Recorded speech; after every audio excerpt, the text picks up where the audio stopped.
Hello साथियों, आप सभी का मेरे इस चैनल पर हार्दिक स्वागत है। और आप इस चैनल को कृपया सब्सक्राइब कर लीजिए और बेल आइकन प्रेस कर लीजिए और शेयर करना ना भूलें। मैं रामधारी गुप्ता खंड 1 से अभ्यास 2 बोलने जा रहा हूँ। चलिए डिक्टेशन शुरू करते हैं 5 सेकंड बाद।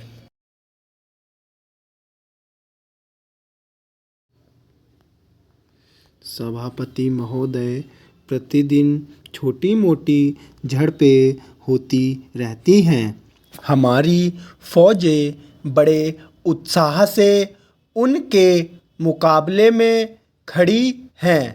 उनके हौसले बहुत ऊंचे हैं, लेकिन हमारी सरकार का भी यह कर्तव्य है कि उनके हौसले को कभी गिरने ना दें। उन्हें हर तरह की सुविधा प्रदान की जाए, जिससे उनका आत्मविश्वास बढ़े। मैं मंत्री महोदय से अनुरोध करूंगा कि सरकार अपनी नीतियों के प्रचार का काम ठीक प्रकार से अपनी फौजों से करे। उनको अच्छे अच्छे हथियार दें।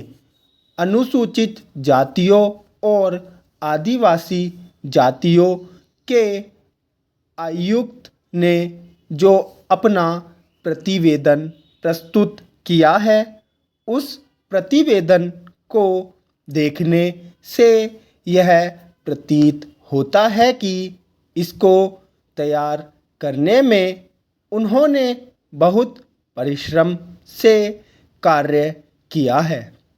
इसके लिए मैं उनको और उनके सहयोगियों को धन्यवाद देता हूँ, परंतु साथ ही साथ इस प्रतिवेदन के संबंध में कुछ आवश्यक निवेदन भी करना चाहता हूँ। पहली बात तो यह है कि इस प्रतिवेदन को देखने से ऐसा प्रतीत होता है कि इन कार्यों के लिए जिस धन का उपयोग होता है, वह 3 साधनों से उपलब्ध होता है। केंद्र सरकार द्वारा, राज्य सरकारों द्वारा और कुछ गैर सरकारी संस्थाओं द्वारा।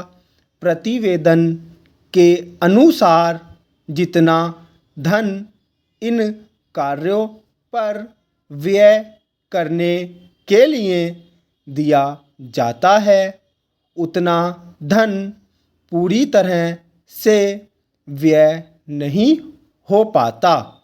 मैं यह नहीं कह सकता कि आवश्यकता से अधिक धन दिया जाता है या कार्यकर्ताओं को वह धन प्राप्त ही नहीं होता, जिसके कारण से वह बिना खर्च हुए बच जाता है।